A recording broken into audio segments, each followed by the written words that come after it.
Welcome back. We are ready. Ready. Away we go. Spin the bottle and see who you're gonna smooch. Oh, this is gonna be hard. Huh. Oh, we gotta press the stop. Really? You got Huntress. You two are meant to be. Alright, psych. You have to actually spin multiple times to get your real result. First to get to 3 times is your true match. That's how we play hardcore spin the bottle on this here island. Now get your spin on. Alright, stop. Wraith. Ha! Wraith. No. Really?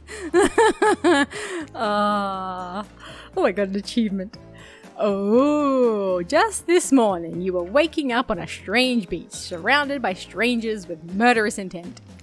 Now you're looking across a beach towel at Wraith, lust in his eyes, sweat glistening on his skin. Your heart races. You can feel your pulse pounding in your ears. Wraith takes you by the hand and you sit face to face at a private section of the bar. He begins to reach for you, putting his hands on your shoulders. You're sweating, but not in the sexy way he is.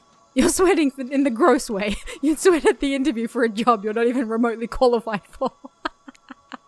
You don't know what to do. If you try and lock lips in this state, you might gross him out so completely that he'll never be able to look at you romantically again. Wraith, you, we.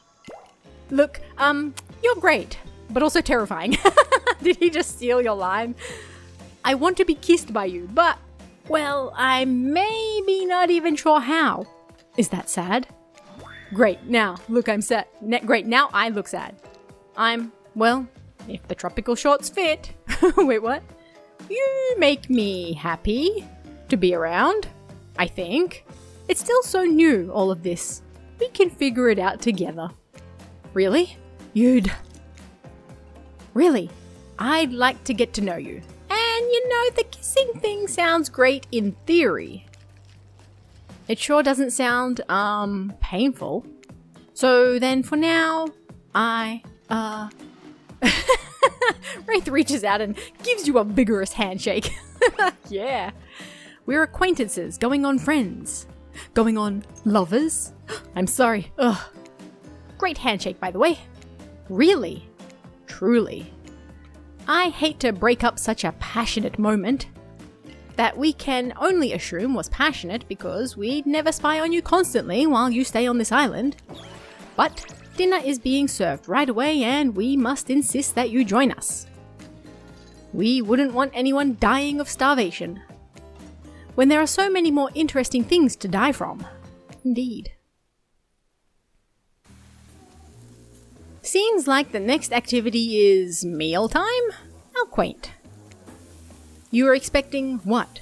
Capture the flag? Do you know how complicated it is to run a game like this?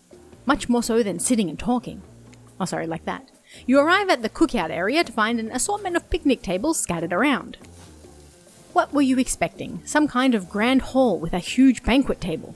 This ain't some prestigious fantasy epic like you'd find on cable.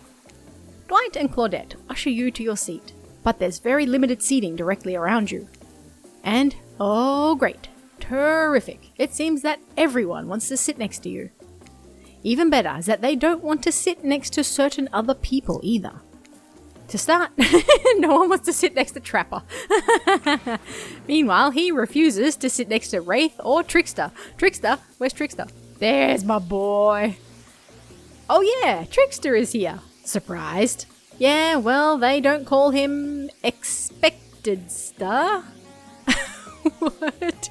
I'm sorry, even I get nervous around crowds of killers, and my whole shtick gets a little flustered.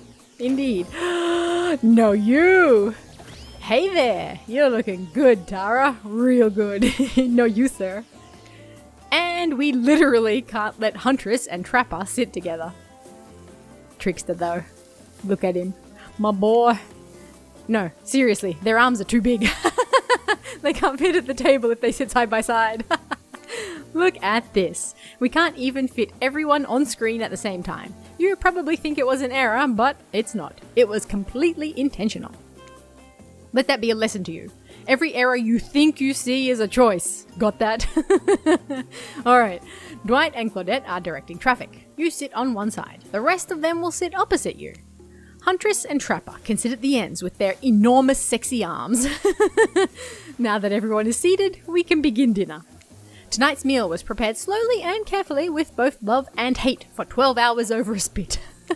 We hope you all enjoy. We really, really hope you do. Hey, you didn't actually tell us what you're serving. What are we eating? It's meat, seasoned with a specific number of special herbs and spices that we simply can't divulge. My favorite. Meat is good. Meat is murder. Which, you know, considering what you've been up to, who are you to get judgy now? I'm just sharing facts. And you need to murder something to eat its meat, so that's like technically true. Technically true is the best kind of true. Okay, enough yapping. Let's eat. Hey Tara, you thinking what I'm thinking? I think I am. It's gonna be a person on that spit, right? Or several parts of overlapping people, perhaps. I haven't seen many pigs wearing palm tree button-down prints, you know. When you look closely at the spit, you spot what definitely appears to be scraps of fabric sandwiched between some layers of meat. Is Dwight cooking me people? Dwight? I think I might be sick. Is there anything else to eat? This took 12 hours. And we do literally everything on this island. Actually, there's one thing you're not doing today. You're not carving up this delectable meal. Wow, he's right for a change. 'Cause I am, with my broad axe. It's the perfect tool for easily chopping anything in twain. Ha! First, who says twain? Sometimes I swear it's like we're all from completely different historical eras. Second, I'll handle this with my cleaver. Fast, powerful, and clean. At least, it's clean when the meat is cooked. No blood.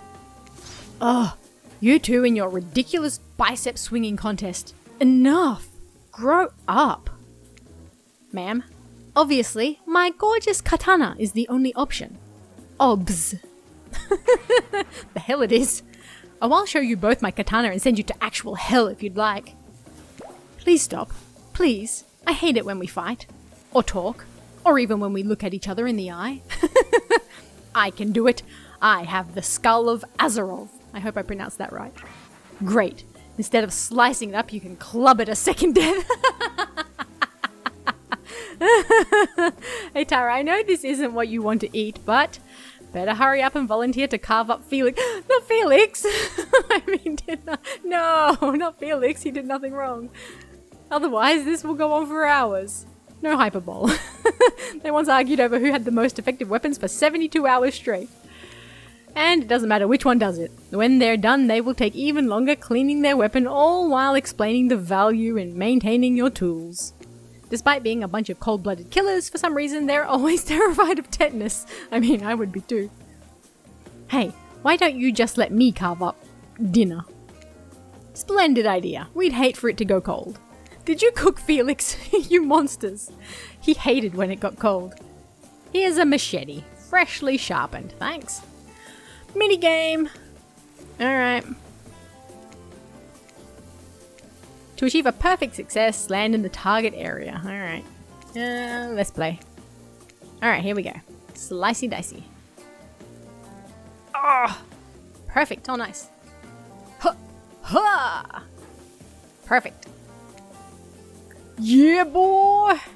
Oh gosh, it's getting fast. Oh, I wasn't on stop. Ha ha ha. Oh, yeah, boy! Oh, I missed that one. That was pretty good, hey. I'd like to see what you could do with a less clumsy weapon. Yeah, I said it. Machetes are dumb. Dinner is finally served. For real. The sounds, especially coming from the masked killers while they eat, which involves lifting their masks and shoving food behind them, are nasty. Spirit, meanwhile, doesn't even eat. She's the only one who seems to really be embracing being dead. They're all dead, right? This is obviously hell. I mean, come on. We're still trying to be mysterious here. You think mystery comes easy? Claudette and Dwight aren't the only ones who've been working their asses off to make this night perfect. Sorry, Ocean. Well, at least they're lifting their masks. This is only 99% as disgusting as it could have been if they just tried to mash stuff through there. Spirit, why aren't you hungry? The two best things about being dead is not having to eat. It's only one thing. Think about it, Tara. Number 2. There's no number 2. One less thing to think about in the afterlife. Well, there it is, the potty tune. Even if I wanted to eat, I have no idea what would actually follow. Okay, thank you for the images. You might have noticed, but I'm mostly just a bunch of dismembered body parts floating in a spectral form. Do you see how deep this cut on my abdomen is? I don't think my digestive tract connects anymore. Sorry I asked. Between the food and the behavior of the group, this might be the worst meal in history. But even worse is, they're staring at you. You're not eating. They don't like that. I think they want an explanation why. What do you want to tell them? This is gross. I'm sorry. Look at that seagull. Wow, you ever see a seagull that big? I haven't. That's incredible. Anyway, what were we talking about? Lame misdirect. Yeah, she's right, Tara. Pretty lame. Own who you are. Never compromise. Sorry, ma'am.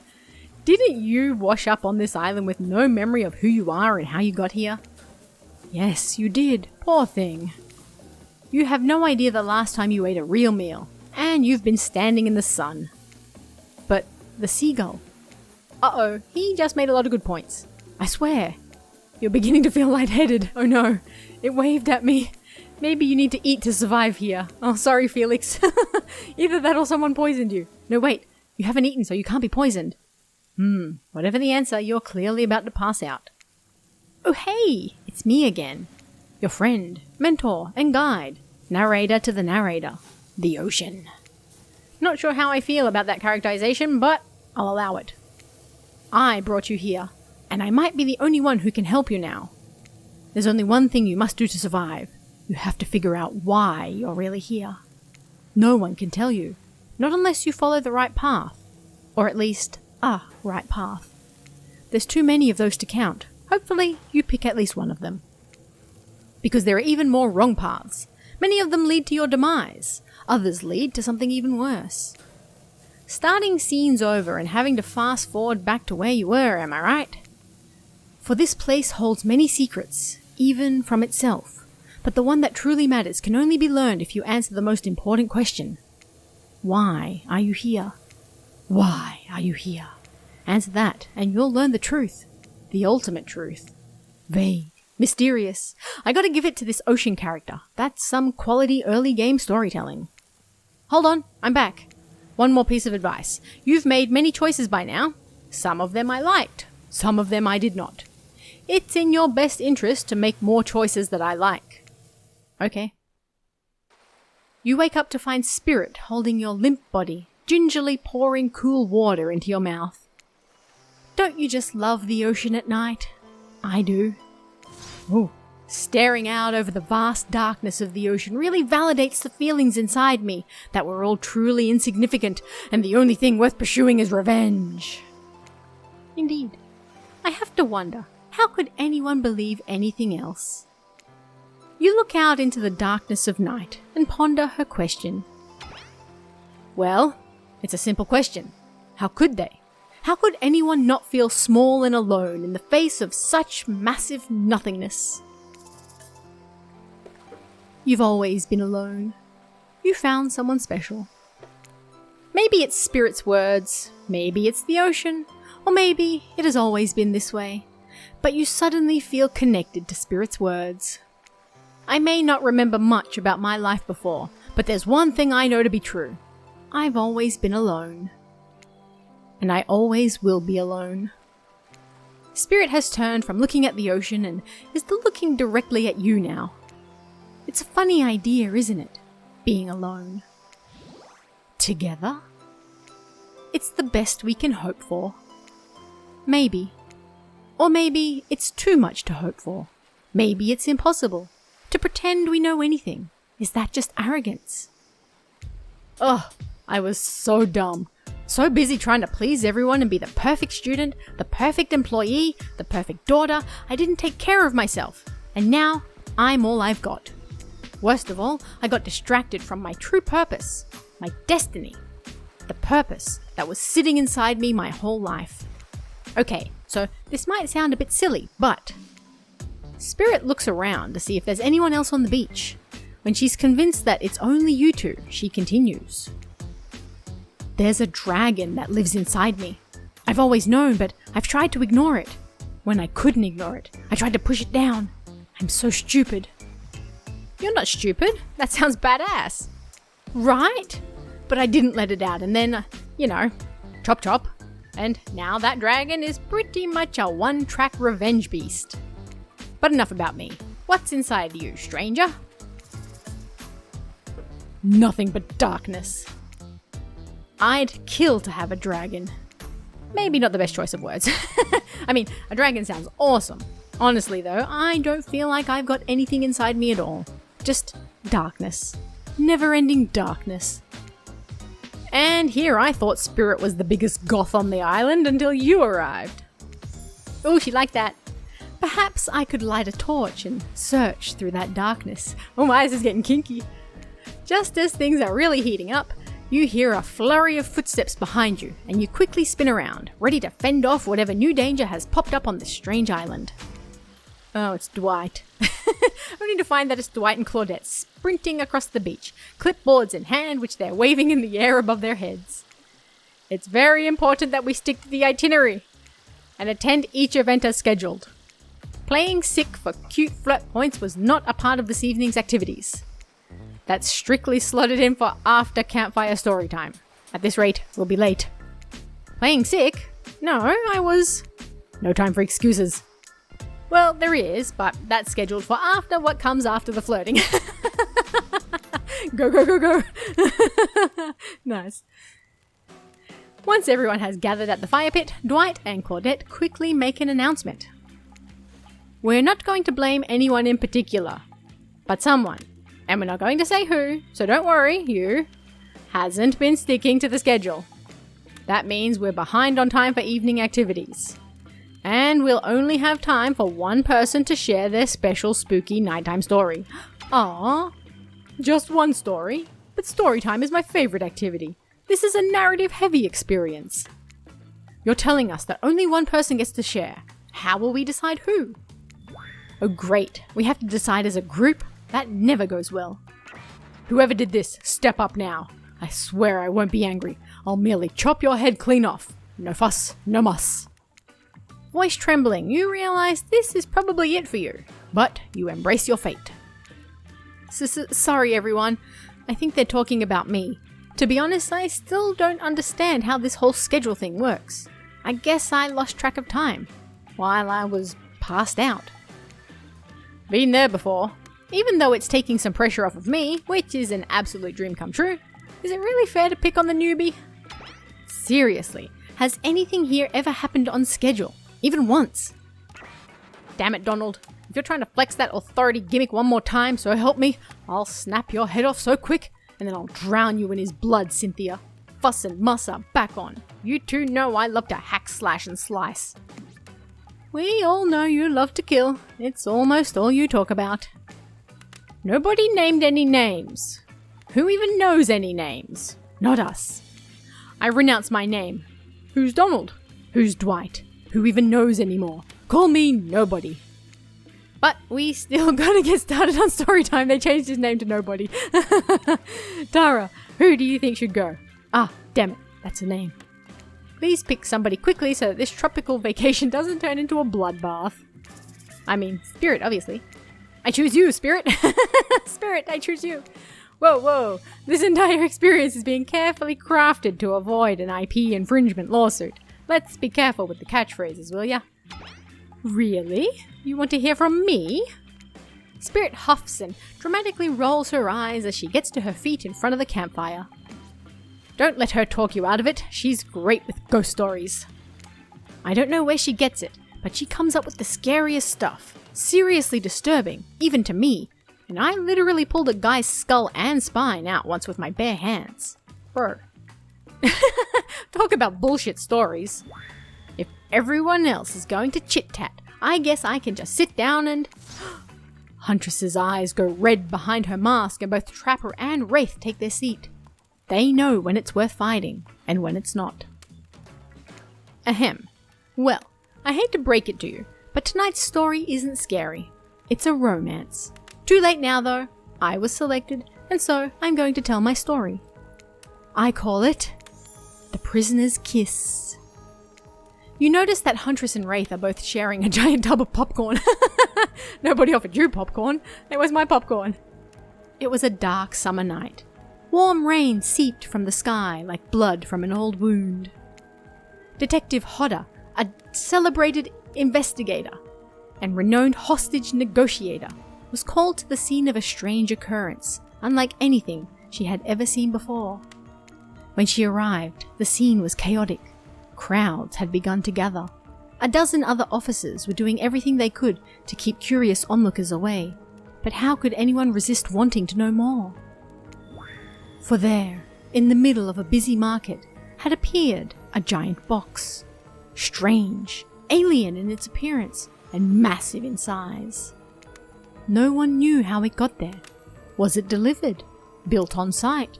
In such a busy area, how could something like this just appear? A mystery, as if it was conjured by magic. But this was no illusion. The huge box was very real, and someone was trapped inside. Spirit pauses her story to look from face to face of each audience member. She has no expression, but you feel her vibrating with energy. She's in her element. "Help me!" cried someone inside the box. It was a man, terrified, trapped, imprisoned, his voice trembling. By now, it was as if every detective in the city was there, looking this strange structure up and down, inspecting it on every side. It didn't make sense. There were no doors, no windows, no fasteners or seams. It was completely solid and much too heavy to move by hand. Solid, that is, except for a single small slit, just enough to see the bloodshot eyes of the prisoner trapped inside. "I don't know what happened. I woke up and here I was. I'm so scared. Please help me," cried the man, as if pleading for his life. No stranger to tense situations, Detective Hotta comforted the man. She used her training to calm him and buy time for the other investigators. However, time did not bring clarity, only anxiety, as the night dragged on with no progress opening the box. As the night grew longer, the seeping rain puddled on the ground. The man inside grew more disparate, more sad and lonely, more pathetic and in need of help. But Detective Hotta was no help at all. Powerless to save him, guilt began to weigh on her like it never had before. "Don't let me die in here," the man begged. "Don't let me die alone." "Stay calm," instructed Detective Hotta. "You're not alone. I'm here. Hell, half the town is here. We're all in this together, and we won't let this be the end of your story." Looking through that narrowest of passageways, Detective Hotta watched her own reflection in the tear-filled eyes of this strange, sad prisoner. Together they both wept in silence at the hopelessness of the moment. "Promise?" asked the man. "Promise that I'm not alone?" "Yes," she promised. "I do." A simple pledge. She felt an instant connection like she had never felt before. Not to her family, not to her friends, not to any of the other hostages she had worked so hard to free before. And so, when the man's eyes closed and backed away, it didn't scare Detective Hotta, for she knew he would return. And he did, pressing his lips up to the narrow slit in this horrible puzzle box, repeating his question again, steam flowing from his mouth as he asked. "Promise? Promise that I'm not alone?" "Yes," she promised. "I do." And pressing her palms against the cold outside of the box, without truly knowing why, Detective Hotta leaned forward and placed her own lips up to the opening, letting her breath creep into this strange structure, allowing her warm lips to fall on this man's. It was a gentle kiss, a moment of compassion. She could feel in this brief contact the beating of her heart, pulsing blood through every inch of her body, matched beat for beat in this soft touch. "Thank you," said the man, no trace of fear remaining in his voice, and he backed away into the darkness, disappearing in a single moment of eerie calmness. "Get back!" yelled the officer, suddenly thrusting himself between Detective Hotta and the box, breaking a silence that would soon be filled by a cacophony of whirring gears and clicking latches, a symphony of mechanical activity happening all at once. Something had triggered, as if an unseen lever pulled, and the side of the giant box began to slide open. Detective Hotta gripped her flashlight tightly and pushed forward into the foggy interior of the giant box. Her feet splashed in the puddled rainwater, her heart racing as she swept her light from side to side. And that's when her eyes landed on the man, or at least landed on what should have been him. There, in the corner of the box, was a pile of pieces, like parts of a doll almost pulled apart, or perhaps that's just how Detective Hotta had to think of him in that moment to survive. A collection of segments, limbs, pieces, disconnected from one another, cleanly severed and placed in a neat little pile. And atop that pile, a head. Cold, pale, eyes open, lips an icy blue. Spirit stares at the fire, her own expression lifeless, her lips blue. Tears fall from her chin and soak into the sand at her feet. Brah. That story. You're blown away by the story, and it's safe to say you're not alone. Everyone else is looking into the fire or up at the sky, anywhere but at Spirit. It was you who chose her, you who initiated this harrowing tale. So sad, so creepy, so sensual. She really went into great detail when it came to describing that kiss. Too much detail, and now no one is sure how to act. Dwight and Claudette are staring daggers at you. You have to do something. This game was supposed to be a light-hearted romp. Please, I said do something. Say nothing. Hug her. Cool story, brah. Stand up and try to start one of those slow claps. I want to choose this option. I want to say nothing and just hug her, but maybe she won't like that. She is goth after all. Cool story, brah. Stand up and try to start one of those slow claps. You know what? We're just going to cool story her. Cool story? Thanks for the feedback. Spirit puts away as everyone looks wide-eyed at you. It was pretty cool. So nice of you guys to provide validation. Smooth move, doofus. She's gonna murder us now, isn't she? On that note, everyone decides it's time to take a break and split up for a little bit so they can all have a moment alone before bed. Oh, everyone leaves and you're alone by the fire. The only thing you hear is the ocean slowly lapping against the shore. This is nice. A true moment of peace and tranquility that lasts for all of 7 seconds before Trickster shows up. Hey, my boy is blaring his latest song. Hey, baby. You look lonely. He's so slimy. I love it. Mind if I join you? Go ahead. He doesn't wait for an answer. I know you've been hearing from these guppies all day, but I want you to hear something from a big fish like me. Something special those in charge of this island don't want you to hear. I am the ultimate catch on this island, the only lobster in an ocean of sardines. No one can give you what I can. Oh boy, you just have to find me. Come find me, baby. Trickster leaves. You're a bit confused about what to make of his cryptic clues, but you aren't going to get any time to yourself to think about them just yet. Spirit approaches you. You know, I was watching you while I told my story. I could tell it was having an effect on you. This fog that follows me around. I could feel you breathing heavily, taking me in. Oh my. You and I are both absolutely flabbergasted at this piece of information. Legit, you learn something new every day, even when you're a god. I mean, a narrator. You're doing it again, right now. You need to calm down. You should come to the hot tub. Whoa, whoa, whoa, whoa, whoa, whoa. We're in, boys, we're in. Dipping in hot tubs with the Spirit. You've come a long way in a single day. I'm not saying you shouldn't follow her. An offer like that. Just don't forget our little talk. Sorry, Ocean, I am absolutely making the worst choice possible. Let's go. You and your storyteller friends slip into the water. It's just the right temperature for an evening dip. Plus, if some jealous shark comes along and manages to jump from the ocean into the pool, you're also pretty sure your killer companion could handle it. I just want to be totally clear. Even though that story bore some similarities to my life, it was not about me in any way, shape or form. Not symbolically, not metaphorically, not any other ickly. I believe you, completely. Sure, you were cut into pieces in your life, and so was the person in the story. A perfectly normal coincidence. Sure, you're on this island, trapped, one might say, in a most puzzling place. Also, a completely regular coincidence. And sure, his lips were blue. Your lips are blue. Really? You'd call this blue? Searching for answers, hoping to find revenge. Okay, so the similarities stop there, I guess. Coincidences. Sorry, the coincidences. Get this through your head, whoever you are.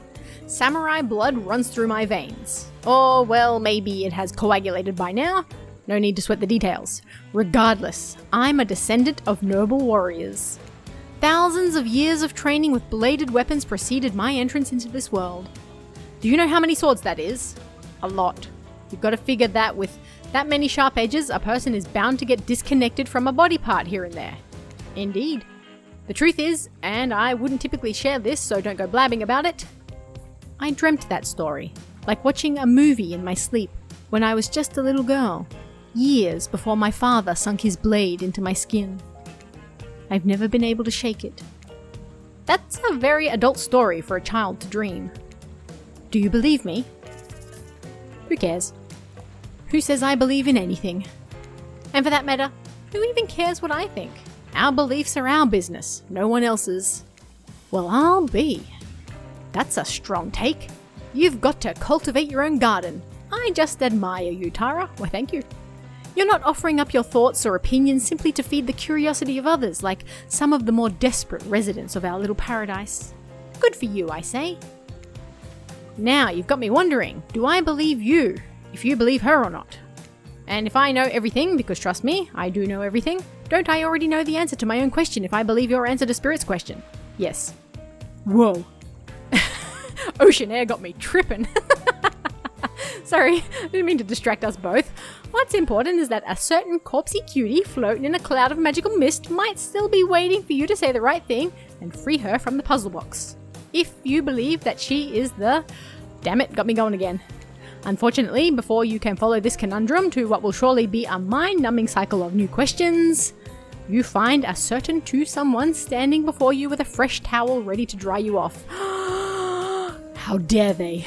Sorry kids, but it's time for bed. I might be the youngest one here, but I'm no kid. I do, however, love being wrapped in a fresh, clean towel. My mother used to help me wash my hair when I was young. She'd comb out all the tangles and tie a ribbon around it before sending me on my way. I miss her. You watch as Spirit stares off into the distance, her hand gripping into a tight fist. She doesn't notice you're watching her at first. When she catches you looking, she turns away, roughly grabs a towel from Dwight, and then pushes him and Claudette aside as she floats off. Aww. You head over to the campfire. The heat is comforting on this chilly night. Looking into the crackling embers, you think about Spirit's story about the prisoner in the puzzle box. If you manage to escape this place, will you leave with your life? Or has it already been taken from you, and it's just a matter of time until you make a gruesome discovery? That head was mine, wasn't it? Before you can dwell too much on your fate, Claudette and Dwight arrive, their now familiar creepy smile stretching from ear to ear. It's a bit menacing to see a smile like that lit by firelight. We must apologize for the accommodations. We weren't prepared for another guest, but we're going to make you comfortable, or die trying. They hand over a pillow and blanket and welcome you to snuggle up by the fire.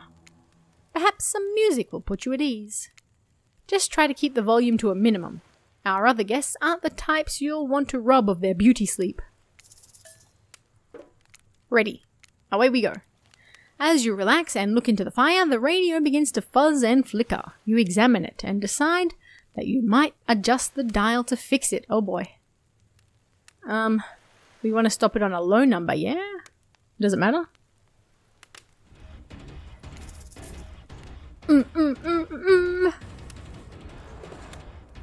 You know what? Let's listen. We got the same station.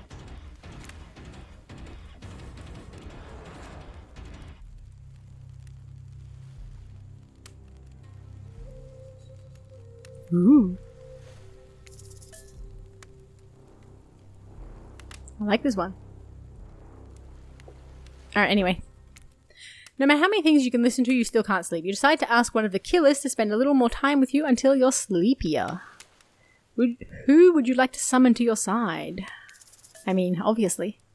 Spirit, are you around? I was wondering if I could get a little company. Spirit tells you her secret for falling asleep when she's feeling restless. I like to listen to flute music, dab on some essential oils, and steam my paws. Same. Really? What? Even the dead like to relax. I don't really have any of those things around. She gave me a comb. Spirit reaches out and presents you with a unique item. It's a small comb carved from bamboo. I guess you could hold on to this. It was a gift from my mother. I will want it back though. And if you lose it, well, you'll get your revenge on me. If it's the last thing I do. You finally start to feel sleepy. Except maybe this isn't really a sleepy feeling. Maybe you're paralyzed. You try to keep your eyes open, but you can't. Darkness overtakes you. The dark voice from earlier speaks to you again. It shouldn't still be as spooky, but now you've had a whole day of strange voices in your head. But this one is still undeniably odd. The human body is made up of 60% water. Did you know that? Of course you did. Everyone knows that. Even amnesiac video game protagonists. Well, guess what? Drink as much as you'd like. You'll never get to 100%. You hear me? Don't think I don't see what you're up to. You awake suddenly to see someone looming over you. Trapper is sitting beside you, sketching a portrait. That's not scary. Oh, you're awake. I saw you with the spirit right before bedtime. You should know they're not what they seem. Not like me, who's obviously completely honest and trustworthy. I was out checking to make sure you weren't sleeping near any of my... Actually, never mind. Just be careful where you sit. But since I'm here, I'd like to share 2 things with you. 1, I do not take rejection well. 2, the first thing is very important to remember. Were you drawing me? Trapper doesn't answer. You aren't drawing stink lines radiating out from me, are you? Still nothing from Trapper. Look, I'm not an easy guy to get along with, but I am an easy guy to spend time with. That will make sense if you choose to spend time with me tomorrow. The rest of this scum live like rats. They wouldn't know a good time if it bit them on the ass. I mean that literally. Point is, if you select me, you're in for a day of luxury, extravagance, and fun. Yes, I said fun. And if I don't pick you, remember what I said earlier. Or it might be the last thing you ever forget. But hey, you look tired. Get some rest. Sleep. Maybe even sleep well if you can. Just try not to roll over to the... about 15 feet to your left. Finally alone, for real this time, maybe, you drift off to sleep again. Hopefully, you're not poisoned.